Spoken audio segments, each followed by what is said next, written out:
Hello and welcome to this week's episode of Pick Up Sports Talk. I'm Brandon Schiffman. And I'm Spencer Stein. We promise you guys we'll be hitting you with more football this week. We've talked about every week. It seems like all we're talking about. Great NFL games, great college games. But we're going to lead off with the MLB. Finally, the playoffs are starting. We've kind of stopped talking about the last couple weeks because we wanted to wait for today to just give you all of our opinions. We didn't want to, give anything up. And let's start. Let's just dive right into last night's game. Historic wildcard game. Yankees versus Red Sox. In a winner-take-all wildcard game, one team would be eliminated, and that team was the Yankees in a 6-2 game. Garrett Cole, the highest-paid pitcher, I believe, in MLB history, the Yankees star, only went 2 innings, allowing 2 runs. That can't happen. Yeah, Cole just threw a bad game. Didn't look like himself, but he really hasn't for a while. You've made a good point a couple times when we've talked about it. Yeah, I was on the verge of tweeting last night that I thought the Yankees would lose, but I just felt like I couldn't bet against Garrett Cole. Garrett Cole's looked awful since the spider attack fiasco. Mm-hmm. He's not the same, and I think a difference is because he used substances that he wasn't allowed to.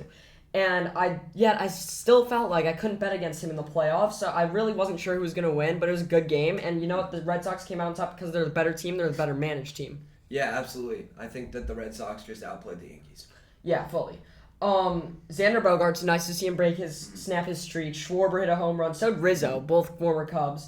So that was kind of nice to see. But I think the turning point in the game was definitely when Aaron Judge was on first. Giancarlo Stanton went off the wall. It was almost gone off the green monster, but it wasn't. Giancarlo got to second, but Judge could have stopped at third to have runners on second and third down 2 with 1 out. Instead, the third base coach sent him home, and he got tagged by a beautiful relay by the Red Sox. So I thought that was a turning point in the game. I think if he would have stayed, the Yankees would have had a shot. But all in all, I think Boston's been a better team all year. At the beginning of the season, I said the Red Sox were my sleeper team to make the playoffs because Alex Cora coming back, and they do have that talent, and they really showed that they are a better team than the Yankees, and the Yankees haven't been the same for years. Basically, Aaron Boone hasn't been able to get them together. Yeah, the Yankees just got outplayed throughout the year and last night.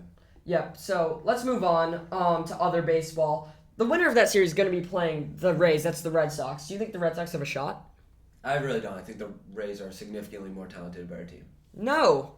What? Than the Rays? I disagree. The Rays are not by any means significantly more talented. They both have similar talent. It's just that the Rays have played more as a team. They have the home field advantage. The Red Sox are coming off an emotional win, and I just think that the Rays have played better all season. They played better all of last season, and they know what they're doing in the postseason. The Red Sox, even though they won the World Series recently, they still have a lot of new names. That's like true. Schwarber's been there before, but Alex Verdugo is fairly new. Bogarts has been there before. Rafael Devers, I'd say, is their best player right now. I don't know how relevant he was when they won it all, but I'd say Tampa's still going to take the series in 4. I see them winning the first 2 games just because that home field advantage and because the Red Sox are coming off a hard-fought win while the Rays have a lot of rest. Yeah, I agree. I think just Tampa's looked better recently. That's my thought. And Nathan Eovaldi, who looked utterly incredible last night, is not going to be able to pitch for probably at least till Game 3, so that does make a difference because he's seemed to work out in the playoffs lately. Absolutely, yeah. Let's get to the other AL series, White Sox, Astros. I'm really excited to talk about this one because I was saying before the playoffs started that I thought the Astros would sweep them. And now I'm thinking they'll probably win 3-1. But that's because the White Sox, first of all, have very little experience in the playoffs, and they're younger. And they've struggled of late. They did not play well in August or September, and the Astros have just proven it. Even though last time they won, they kind of cheated. That's true. I think that this is a controversial series just because of how controversial that the Astros have been recently. I think just ever since they cheated, they've been hated by everyone, I feel. But I do favor them still. I think that they are a significantly more talented team. Actually, no, I wouldn't say that. They're a more experienced team. You made a good point with that. Yeah, they're more experienced, not more talented. I wouldn't say them cheating affects my view on if they're going to win the series. What I would say is that they've been the better team. They have magnificent hitting. They're actually who I think is going to make the World Series. Mm-hmm. I think the Rays are experienced, but I don't really want to bet on that back-to-back World Series, kind of foreshadowing. I got the Dodgers out of the NL. But the Stros have that hitting experience. Dusty Baker's a good manager.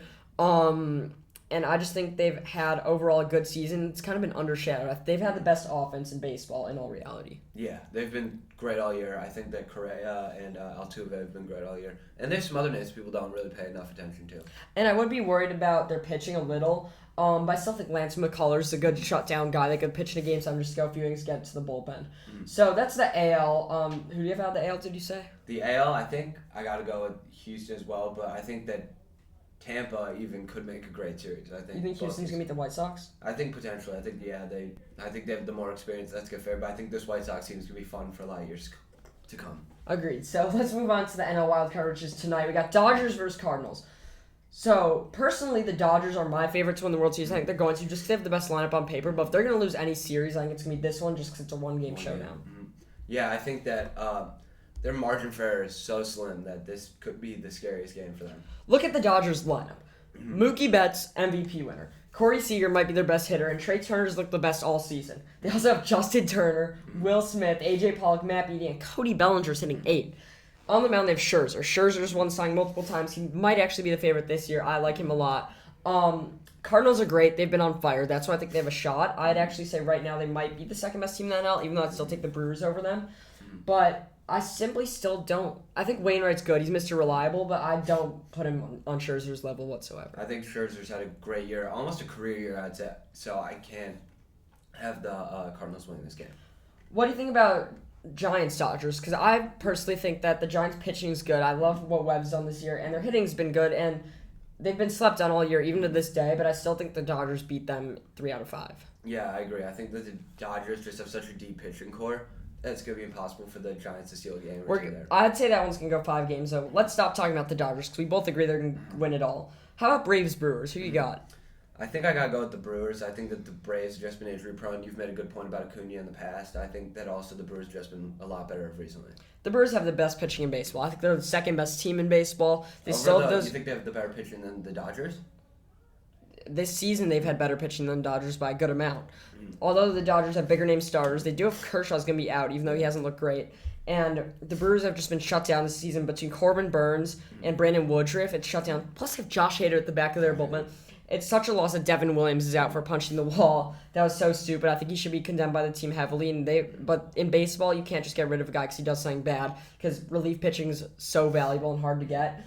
So I think that does affect their chance, but I think they're going to beat the Braves, and I can't wait to see that Dodgers-Brewers pitching showdown. That I agree. I think that'll be a super fun series to watch, but I think we're forgetting the hardest series for any team will probably be the NLDS, which in my opinion will be Dodgers-Giants. I know, I hate to work backwards, but I think that will be such a great series. Yeah, I think it's going to go 5, as I said. So, World Series champ, you got the Dodgers like me? Yeah, I think I got to go with the Dodgers. Follow me again. Dodgers over Astros, really. I think that, actually, you know what? Just for the sake of argument, I'm going to go with Tampa Bay. I was going to say, I swear I heard you say a little bit ago, you had the White Sox going to the World Series, so he's all over the map. Let's just move on. Week 4 NFL, it was a good week overall, I'd say. Let's just jump right and start with the Bears game. I was there. It was a great game. Absolutely. Justin Fields looked great. More Fields good, more play calling, more Lions. What do you think? Why? Fields played a good game. Our play call, Matt Nagy seemed to get over himself. Lions played bad. I personally am super happy with what I saw from Fields. And all of this has led to Fields, the announcement. I can let you take it if you want. The announcement we got today. Yeah, that Fields is going to be the star going forward. I tweeted, Thank God. hallelujah, and Fields, that's going to be the star in the next 15 years. It was great seeing him out there. He looked good, but, not great. Yeah. He had no passing touchdowns. Obviously, that's because Montgomery looked dominant. Such a shame he's going to be out for a couple weeks. The Lions really squandered their opportunities. I thought that, obviously, they really turned it on late, and it would have been a totally different game if they scored early, but I think they didn't score at all in their 4 opportunities in the red zone. I do like Dan Campbell's coaching, still not going for field goals. But there's some awful plays by Jared Goff. That fumble, they did not look in sync once again, and the Bears took advantage. The Bears' defense is good. They have good weapons, and Fields can really turn things around, I think. Yeah, I think my only concern is Dave Montgomery's injury. That's pretty scary just being a Bears fan. Because, I think the timetable is pretty uncertain right now. I mean, I think it's going to be around 5 to 6 weeks like the Bears are saying. But I think they really can contend this year for a wild card spot. They have a tough schedule, though. I would bet a lot of money that they don't make the playoffs. Yeah, just because you said they have the gauntlet from, I think, week 5 to 13. 11. 5 to 11 is crazy. Yeah, so let's get to the homecoming game. This is the real one I want to talk about. Bucks-Pats. Not going to lie, didn't live up to the hype. No, not at all. I was pumped to see Brady go back to Gillette, but it was a close game, and I'm proud of what I saw of Mac Jones. Mac Jones did a great game. I don't want anyone to say any different. He had a great game. He led them super well in the face of a lot of adversity. Yeah, and Brady just looked bad. I mean, I would say that this really reflected well on Belichick. Not because he necessarily... And I don't think it's because he figured out Brady because he was a Patriot. I think he just figured out Brady because he figured out their offense. Buccaneers still got the win, though, overall in large part because they held the Patriots 17. I still don't like their cornerback game. I did not like what I saw out of Richard Sherman. And I think the Patriots' offense is just not good overall. Patriots' offense is subpar after they spent all that money on their offense in the offseason. I don't think they're going to make the playoffs. Right now, Mac Jones might be leading the Rookie of the Year debate just because he's like the least bad once again. Yeah, he's playing the least Watch bad. out for Fields. Watch out for Trey Lance. I said last week I thought it'd be Lance just because he's the only one we haven't seen yet, and the rest have been negatives. But let's see. Right now, the Buccaneers I think are still obviously probably the high Super Bowl contender, but they're not number one in the power rankings because that's probably the Cardinals. Cardinals are the last undefeated team left, and they did just beat the Rams. The Rams were legit. Last week we said the Rams were the best team in football, and they won by 17. It was pretty dominant. Yeah, absolutely. I think that Kyler led them, and a couple guys from the Cardinals had a good game. Chase Edmonds had a good game. He didn't even get a touchdown, and he looked really good out there. 12 carries for 120 yards. James Conner had a good game as well. I just like what Kyler does to get all the receivers involved for them. That's something that I feel like is super underrated. Yeah, Kyler's definitely my leader for MVP right now. The way he can make things happen is just insane. I feel like we're talking about the same things every week with Kyler. The Rams, though, the fact that they lost this game against a contender kind of scares me a bit, but they did beat the Buccaneers. It should not be worrisome going forward, and I still think they're my favorites to win the NFC West. Absolutely. I think that they seem and still appear to be the most talented team in football to me, at least. Yeah, just simply that they have Aaron Donald, Jalen Ramsey, and Matthew Stafford with Cooper Kupp, Robert Woods, and Darrell Henderson's looking fine. So I think all those teams are still good going forward. And I honestly think this week wasn't that big in affecting the race going forward. It was just one of those, regular weeks looking good overall. The one game that did, I think, affect my opinion on a team overall was the Chiefs game. Yeah. I don't think they're looking good, and I don't think they're going to magically appear and look good at any point in the season, but I think their offense is unstoppable. Yeah. Tyreek Hill, you could just look at his stats and you see that he had 11 receptions, 3 touchdowns. He had a great game. But the question is, does their offense make up for their defense? Their defense is some of the worst I've seen in a while. They look awful out there. I mean, the easiest way I could explain is that their defense can allow anywhere between 30 and 42 a game. The question is, can the Chiefs' offense match it? Yeah. So we'll get to that more when we talk about Chiefs-Bills prediction this week, because that's going to be a big game. But I'm getting worried about the Chiefs while the Eagles are just lost cause. Yeah, the Eagles are gone. There's no reason to even think about them like that anymore. Some people thought they were going to contend. Very few, though. Yeah.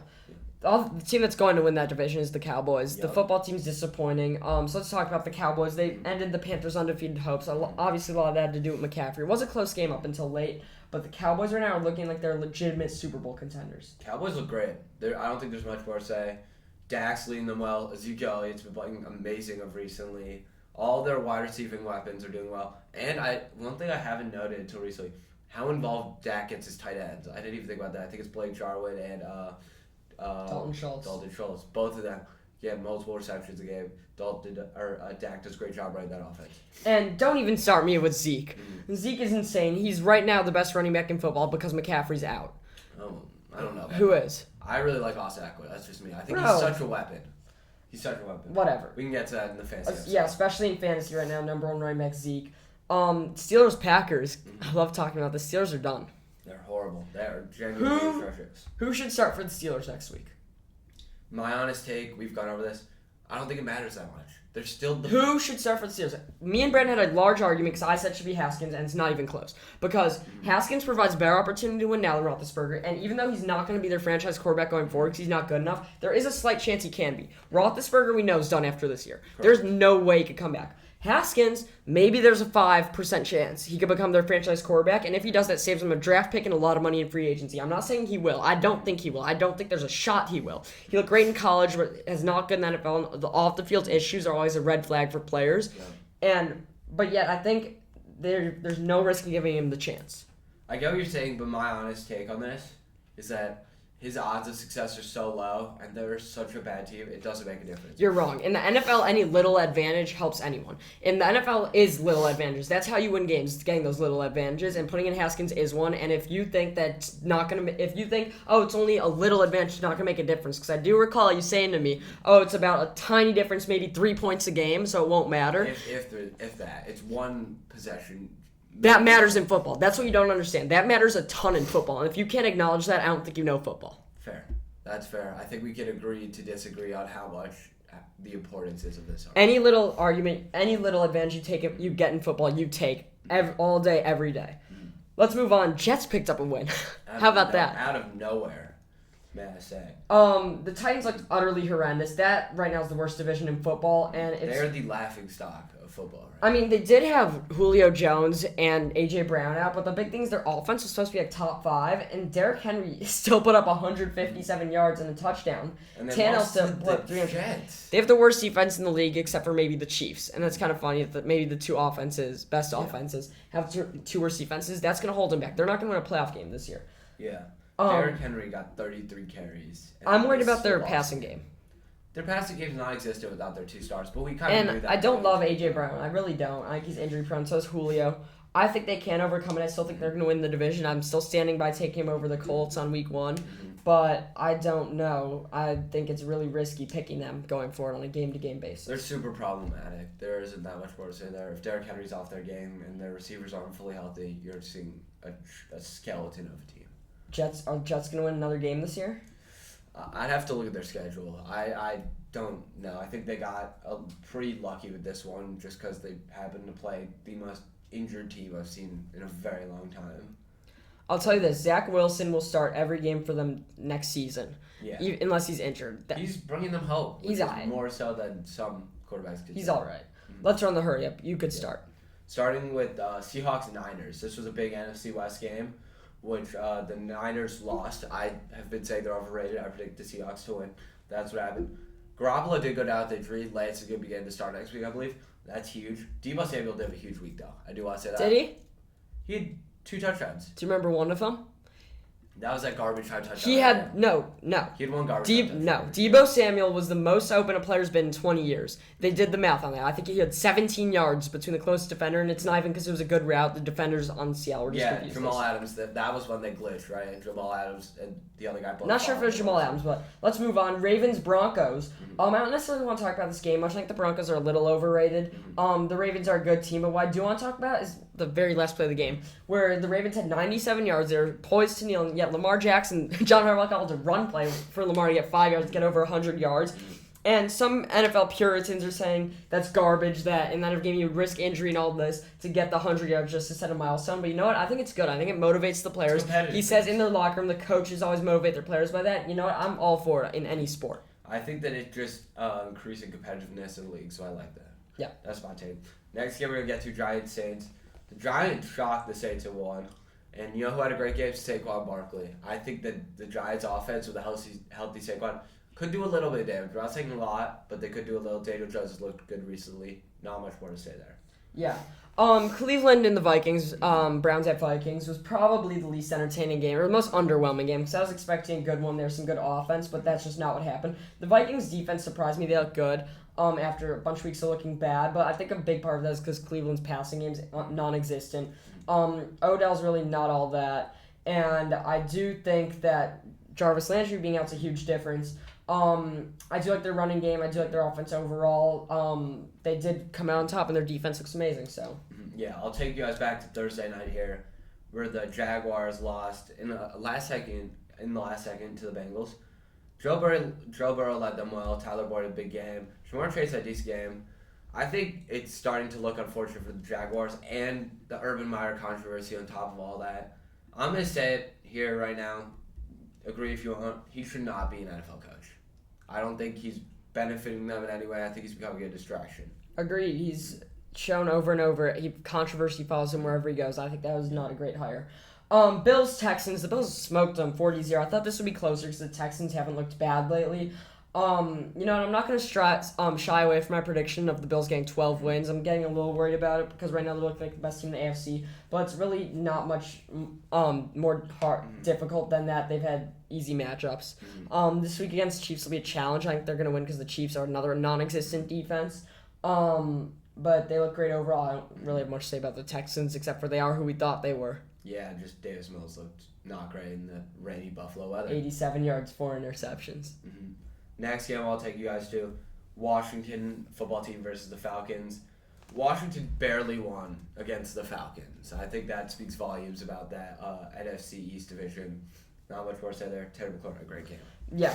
Monday night game, I want to take you to Raiders-Chargers. It was a great game. I watched every snap of it. And the Chargers came out on top, as I predicted. The Raiders, I think, undefeated was kind of a fluke. And I still think they're good. But as I've said over and over, since the beginning of the season, that my opinion does not change on them just because they were 3-0. They're a good team. They're going to compete for the playoffs because they have a good record now. But the Chargers are better. The Chargers right now are the best team in that division. But I think the Chiefs are still going to come out on top. Yeah. Next game, our final game of the week, Colts-Dolphins. This one, Colts got their first win of the year. Wentz let them do a good win. Jonathan Taylor got a touchdown, which he has a big egg about to use the red zone. Outside the red zone, though. Yeah, outside the red zone. But even then, I'll take that. He had a good week. Yeah, Colts got their first win. I thought they were never going to do it after I predicted them to win that division. Yeah, so let's move on to college football. Me and Brandon were very focused on the Notre Dame Cincinnati game, but we'll start with Bama. The number one team in the country beat Ole Miss pretty decisively. Yep. Ole Miss, I felt like, had garbage time points, but Matt Corral still looked fine. Yeah. This was such a shame. I think Matt Corral's better than Bryce Young, but Bryce Young's going to be the favorite for the Heisman just because he won this game. And the reason he won is because his team is better. Yeah. Bryce Young did happen to have a really good game, though. Yeah, but when's he not going to when he has that team that in those SEC defenses? Well, Bama's defense is elite, but Ole Miss is still going to compete. I'm excited to see them versus Arkansas this game. I think they're still going to make a good bowl game, and I think there's still a chance that they don't lose another game this season. I mean, obviously it's going to be tough, but they don't have Bama again. They don't have Georgia again. I think they're a really good team. I think they would be the best team in maybe any other conference. Yeah, potentially. I do want to say that with Bama real quick. One guy who just had an absolutely great game against Ole Miss for them, Brian Robinson Jr., 4 touchdowns in that game. That was crazy. Yeah, also had 171 yards, but he did get 36 carries. Those Bama running backs, they love the usage. Derrick Henry, Najee Harris, Josh Jacobs.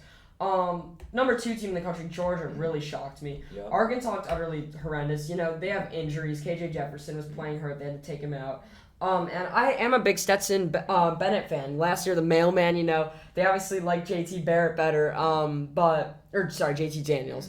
But Stetson Bennett is decent, but that's not what got it done to their defense. They allowed 0 points to Arkansas. Their defense is elite, and in all reality, them and Bama are in their own tiers. Like it's not even close. It's 1A and 1B, and then it drops off to 3. Yeah, exactly. It's not even close. Biggest upset of the week, we didn't even talk about it, was Oregon-Stanford. Stanford's played spoiler now twice this year. They're not ranked, though, because they also have 2 losses. That's true. Pac-12 is looking like they're not going to get a team in. Yeah, I predicted that Oregon was going to fall off at some point. Spencer, you disagreed, but it's a fair game. I don't think either of us predicted Stanford to win this game. And yeah, I just think Stanford had a great game. And Oregon playoff hopes are pretty much out the window. I completely and utterly disagree. They got the loss. Undefeated teams going in now. Who? Who's going to be undefeated? I think Oklahoma could go undefeated. I think Cincy. No, Oklahoma is not going undefeated. They've looked terrible every week, and the Big 12 is looking to be competition. If Oregon has 1 loss and wins the Pac-12, they actually might go in over Cincy because they have a win at Ohio State. Cincy beat Notre Dame. Notre Dame's looking awful. Oregon can still definitely make it, but I think they might lose another game, which might kick them out of it. Let's talk about Notre Dame, Cincy. Cincinnati just looked like the better team. I don't think they're even that great. I still don't love Cincy. I think Notre Dame's just horrendous. Yeah, Cincinnati did look a lot better. Desmond Ridder played a pretty good game. He's in the Heisman conversation. He's absolutely. I think he's a legitimate chance. And the Cincy defense just seemed to outplay Notre Dame's offense. I mean, was it Cincy's defense outplaying Notre Dame's offense, or was it Notre Dame's offense just being bad? That's true. Jack Cohn's utterly just terrible. Pine isn't much better, and Buckner looked bad as well. Mm-hmm. Nothing about that game was good. Nothing about their team is good except for maybe Kyron Williams. Yeah, Notre Dame just seemed like an offensive train wreck that entire game. Yeah. So, Kentucky, Florida. Mm-hmm. So, this was another pretty big upset. Mm-hmm. Kentucky now is ranked. They're undefeated. They're not going to compete, though. Correct. I don't want to call them a fluke, but they're not competing. I mean, they've been ranked the last couple of years in and out, but Florida disappointed me.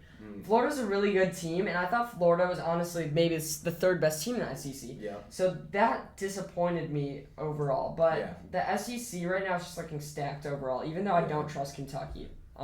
Just with Ole Miss, Kentucky, all the teams. Yeah, no, it's definitely something to look at. I think that just Kentucky overall, I didn't predict that one. And Florida, I think, they dropped from 10 to, I don't know where they at now. They're much further down. I think they've dropped back out to unranked. Yeah, unranked. So Let's talk about how the playoff pictures like things. I love college football. I used to do this all the time when I was little. It's like put together the puzzle of You the said playoff. it's like a puzzle. And I love that every week some teams get eliminated. Now what it's seeming like clearly to me is that Bama's the 1, Georgia's the 2. And then Everything else is like, okay, I'd put an undefeated Power 5 team in first, then a one-loss conference champion, then a Cincinnati, then maybe a one-loss team. So let's first talk about Penn State, Iowa this week. Who you got? This is huge. I think I got to take Penn State. I personally have not been believing this Iowa hype. I think Spencer Petras is really good, but I think Is he? I think he's pretty good, dude. I really Why? do. Everything I've seen out of him has been good. I don't think there is much more to say. He's He's efficient had an easy and he leads defense. that's true. Is he efficient? He's 85 for 137 on the season. He's not really moved that offense that much. It's basically been their defense. I They do completely have a disagree. top defense. I completely disagree about Petras, but I do think Penn State's going to win the game just because their offense is more effective, and I still think it's going to be low scoring. But I think Iowa gets shut down offensively. I see this game being like 20-10 for Penn State, and You're taking really, Penn State too? yeah, definitely. Yeah, okay. I'm really excited to see how the Big Ten turns out. Because a Big Ten team's probably get in, and I think right now it comes down to if Iowa wins this game, I think they're going to be in as long as they win out the regular season. I think if Iowa goes undefeated and then loses in the Big Ten championship, they still make it. Yep. And I think if Penn State wins this, then versus Ohio State's a huge game. Penn State's supposed to win more games. They have more to prove, I think. There's a lot going on in the Big Ten. Plus, there's Michigan State. I think Michigan's an utter fluke. I love that all these people are coming up to me saying they're going to win, they're going to make the playoff, and After they're better being than Ohio Wisconsin, State. after I would bet Wisconsin. anyone money that Ohio State beats them, and I'd actually bet they still have 2 losses because they still have Penn State on their schedule and Michigan State in Lansing. Yeah, I don't think Michigan beats. They could beat Michigan State. I think that's the close competition. The other two teams seem to be light years ahead. And the other big game this week is the Red River rivalry. Love to see it every year. Who you got? Who do I have? Let's see. A Red River rivalry. Who do you have first? Let's hear what you guys say first. So I personally think Oklahoma's gonna win a tight game here, just because even though they've won out there, even though they've looked bad, they have won every game while Texas looked bad. Oklahoma is the favorite. It is in Texas, but I'll take Oklahoma in a close one. I trust Rattler. I kind of here's the thing. I want to pick the upset here. I kind of disagree. I kind of want Texas, but I think that I took Rattler at the beginning of the year, so I think I got to roll with Oklahoma, but I think Texas could potentially upset them. Texas lost to Arkansas, and Arkansas just got demolished. Shut out. That's true. I'll take Oklahoma any day of the week. I think I got to agree with that one. I do. Now, I want to talk about a quick NBA topic before we move on to our final predictions, and that's the vaccinations again. Andrew Wiggins finally got vaccinated. Yeah, they kind of made him. They kind of forced him. They kind of made him, but I want to talk about Kyrie Irving. Kyrie Irving has shown time and time again he doesn't care about money, doesn't care about basketball, he cares about his beliefs. He sat out many games last year for personal reasons, and I don't see him returning anytime soon. Because the Nets are not going to accommodate Kyrie. They're not going to move cities to accommodate him. And he's looking at missing more than half their games, a ton of money. He missed a ton of games last year before the COVID I vaccine. do not think he's going to get vaccinated. I think if he returns, it is going to be by the NBA changing their policy for him. I do not see that happening. Yeah, I think that the Nets are going to have to assess if he's worth all the drama and everything about that. I personally think he's one of the best point guards in the game. But you can't really put a skill level on missing half the season because of your political beliefs. Without Kyrie, the Lakers are the favorites. For sure. I think the Lakers should move to New York, get all the finals games, get Kyrie out of there. New York Lakers. Yep. Let's move on to our Week 5 predictions. We're gonna do this really quick run through. And let's start on the Thursday night game. It's gonna be a good one. Rams at Seahawks. Who you got? I gotta take the Rams, and I'd say by a touchdown. Rams by a touchdown. I think the Rams are the better team. Seahawks have zero defense. Like the Rams are going to run up the score. I think they're going to actually win decisively. And I actually want to say before I get into all these, I think this is going to be a huge blowout week. I actually see almost every game having a possibility of blowout, including this Thursday night game. I think it's going to be 35-17. Actually, 35-21 because I think the Seahawks will get some points. I just don't see them getting a stop. Yeah, and DK Metcalf's not even full. I think he's questionable right now, so that's another thing that could hurt them. Especially on a short week. Yep. The London game, Jets at Falcons. Well, I guess it's not Jets at Falcons. The Falcons are technically the home team. Falcons and Jets at London. I think what I would say is that I would expect a big week out of the Falcons, especially fantasy-wise, which I'll talk about more in the fantasy episode, but I think the London jet lag does actually affect the players. Everything about the games are usually sloppy. I don't enjoy it whatsoever. Yep. I will take the Falcons. I don't trust the Jets after last week. I'd actually take a -3. I'd take that spread. I think the Falcons will win by more than the field goal. I honestly think the Jets are hot right now, and I think they could potentially play upset here. Maybe I'll do Jets by field goal, just for the sake of that. We'll see. It was shorter flight for them, maybe. Packers, Bengals. I don't get why the spread's so close. The Packers have looked great lately, and the Bengals have not, period. Bengals should have almost lost to the Jaguars, who look like the worst team in football right now. Give me the Packers by 8. I'd say the Packers by 14. I'd say 2 touchdowns separate. Blowout week, baby. Another blowout, Vikings, Lions. Every week I'll take the Lions to lose by 30. They seem to show up at the end. That's Dan Campbell's strategy. He's a great coach, but the Vikings offense is going to be too much. Their defense look good too. I think this is going to be a one-way game, one-sided game. I think the Lions find a way to keep it close and then give it up a little bit at the end. I'd say give me the Vikings by a touchdown. That's what I'll take it. Broncos at Steelers. I don't know why the Steelers are favored. Steelers are not going to win, even with Haskins behind center. I get that the Broncos have injuries. He's not going to. I don't think he's going to. I just think he should. Yeah. Give me the Broncos by 6 in a low-scoring game. I'd say Broncos by 10. I have a lot of confidence in the Broncos, and the team I don't have confidence in, the Steelers. Yeah, Steelers are utterly horrendous. Another blowout. I'm going to stop saying it after this one. Dolphins at the Buccaneers. Buccaneers are a better team playing at home, coming off a close game. Bruce Arians can put fire in them. And I think they're going to come out on top by 10 on the dot. You think 10 on the dot? I think 13. I think that the Buccaneers have a good week, and I think that if they can get their guys back, specifically Gronk, I think if he's healthy, he does have an impact. Just because we saw with Cameron Brate, he's not the same as Gronk. No. He really isn't. One game I'm going to say with the word blowout one more time, but for a different reason. This is going to be a blowout, but I'm not sure who's favored. Saints football team. The Saints, basically every game has not been close. Last week was close. But it went to overtime. But the football team has not looked good either. I would say the Saints could be in a blowout. I don't know if it's going to be close. Give me the Saints by more than a touchdown. I'd say by 9. I think that Washington actually could win this game. Heineke's look good. Heineke's looked good. I think you can give me that. Terry McLaurin's looked good. Antonio Gibson is slowly getting into groove. J.D. McKissick's that guy. I'm telling you. J.D. McKissick's stud too. He had that big touchdown. Give me the football team by a touchdown. Eagles at Panthers. The Panthers are going to bounce back from a loss, even though they're still McCaffrey-less. They're still a better team than the Eagles. I love Sam Darnold.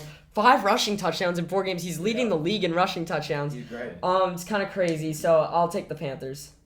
It's a touchdown. Just Panthers by a touchdown. I think the Eagles are high scoring offense. I think that they have potential for offset. I don't think they will though. I have to take the Panthers by, let's say. I told you the Panthers would impress. I told you they'd be a surprise playoff team. Titans, Jaguars, these teams are both bad. Yep. I think that if it wasn't for the Urban Meyer controversy, I'd say this game's going to be closer than people think because the Jaguars have looked increasingly better every week while the Titans have looked increasingly worse. However, the Urban Meyer thing did happen. The Titans, I think, are going to bounce back, especially if their receivers back. I think they're going to win by double digits. I think that here's my thought. I think that the Titans, without healthy receivers, it'll be a close game. But like you said, with healthy receivers, that could be a certain type of slaughter that I don't want to talk about. I think that the Titans have a lot of potential to win this game by a lot. I'd also take the over. Patriots at the Texans, the game of 2 similar logos, just misshapen. Both got the star, the red and the blue. Never heard that one. Anyone who plays the Texans, I think, is going to get blown out. The Texans are always going to get blown out. Yeah. That's what I'm saying. And the Patriots, I don't necessarily think are great scorers, but I think they're going to hold the Texans to very few points again, just as happened last week. I'm going to say Patriots by a touchdown. You made a good point. They're not good scorers. Browns-Chargers is the game I'm most excited about. I think this is going to be the closest one. This one's really a coin flip. I think the Browns have looked awful lately. I think they have no offense. Which is ridiculous because they're weapons. Exactly. The Chargers are playing at home. They're looking like the best team in the division. I love Herbert. I think he's a top 5 quarterback in this league. I actually think this one, although it's the hardest to pick, I think this one's going to be another pretty big win. I'd say Chargers by 6. I was going to say Chargers by 10. I think that... Low scoring. Yeah, I think it will be, but I think the Chargers outline hasn't looked bad recently, and that's the Browns' best. The real rookie of the year should be Rashawn Slater. He has been the best. And they have Asante Samuel, who's another great. Yeah, Rashawn Slater's been the best rookie so far. I don't care. He's an O-lineman. Yeah. Cowboys blow out the Giants at home. Cowboys are the best team in that division, while the Giants are bad. I agree. I think this is another game you take the over. You hammer the over. Because I don't think Trayvon Diggs is pulling in 2 interceptions again. I agree. Niners at Cardinals. You know, the Cardinals are favored by a lot. The Niners are still a good team. I like Trey Lance. I think if he starts, they have a better chance. It's just time to switch him. I told you at the beginning of the season, them drafting Trey Lance was just going to create controversy. Might as well go with him now. Stop all the talk being around just like Fields for the Bears. I will take the Cardinals, though, by 6. Cardinals blow out on my end. They beat a better team than the Niners. They're about to beat the Niners by more. Bills Chiefs. I think this is going to be so high scoring. I take over 56. Hammer that up. I think the Chiefs, although the Bills defense is good, still can get up to 34 points against anyone. Yeah, they can get that. The thing is that the Chiefs have allowed basically 34 points a game, I think, and the Bills offense right now is looking like the best in the league. I think the Bills are going to win this game 41-34. I think Kansas City's got to bounce back. I think they're finally going to figure it out. They're going to get Kelsey and Tyreek Hill involved, both of them, and not have to pick one or the other. Well, do you think they could score more than 40? Potentially. Spencer, they have one of the best offenses we've ever seen. No, of course they do, but the Bills' defense is solid. I don't see them getting a stop. Yeah, it's true. It's going to be a matter of whose defense covers for their offense, if that makes sense. Mm-hmm. So I'm going to have to take the Chiefs by field goal. I think barely if they win. How many points do the Bills put up? It's so hard to predict because if Josh Allen's on this game, they could put up 45. It doesn't matter about Josh Allen. It's the Chiefs' defense. How many do the Bills put up? Give me 40, like around 40. So the Chiefs are scoring 43.